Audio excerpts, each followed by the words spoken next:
Hello, everyone, and thank you for joining me today. A lot's been happening lately, and as we all know, Andrew Yang recently just dropped out. It's really interesting. I think we all noticed the coverage increase that he got as he dropped out, and I think that's kind of part of the plan.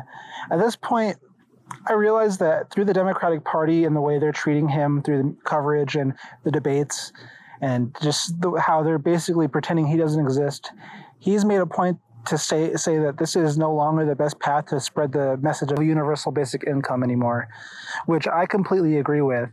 That doesn't mean that he's given up. That doesn't mean that he has forfeited the fight. In fact, I think he's made the best decision. The Democratic Party is having too many problems right now. And at this point, unless something happens like some kind of miracle, at this point, I truly believe the Democratic Party is going to fall apart.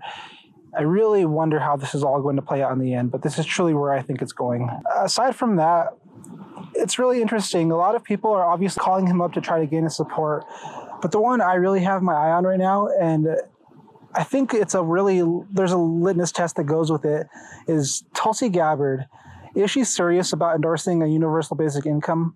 As late as maybe August of last year, she was talking about wanting to adapt it, but I'm not exactly sure how her plan actually pans out in relation to Andrew Yang's plan.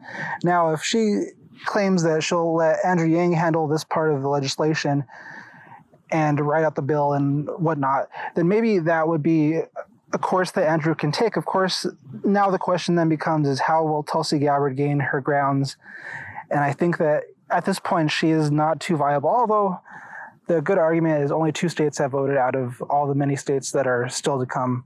So it's just a matter of how everything is going to play out, what we'll see happen, where everything is going. I don't think Andrew Yang is out of the presidential race yet, in the sense that his campaign is over. Maybe he suspended it as of right now. I think that his suspension would have reenacted if Donald Trump had tweeted Andrew Yang's name, which unfortunately he still hasn't. I think the lack of the tweet is, in a sense, proving that he's still viable as a candidate, and that Donald Trump still fears Andrew Yang, the fact that he has still not mentioned him, even though he's already dropped out of the race. Literally everyone else that he's mentioned, obviously he would have mentioned Deval Patrick because that guy's a literal no one.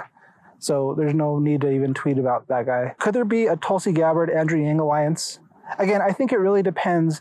I think if Tulsi passes the litmus test and if she adapts the policy to where she actually proves that she is for it and she adapts it as one of her policies on her website, she talks more about it as opposed to just being questioned about it, then I think that's something to consider. There's a lot to come.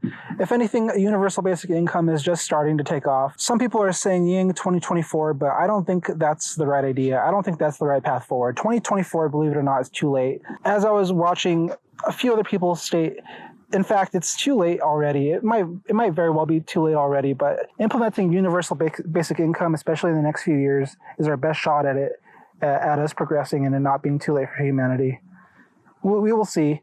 All I know is there's still more to come. Let's all keep focused. Let's not stop producing the Yang content. If you really think that it's a good idea to stop producing content for Yang, think again. I think right now it's the best time more than ever to produce this content. We need to keep pushing this message forward. It hasn't died out yet in this election cycle. There's no Yang 2024. It's Yang 2020. Until next time, don't forget humanity first. I really know Yang can do it. We just need someone from the future at this point, I guess, to tell us what to do.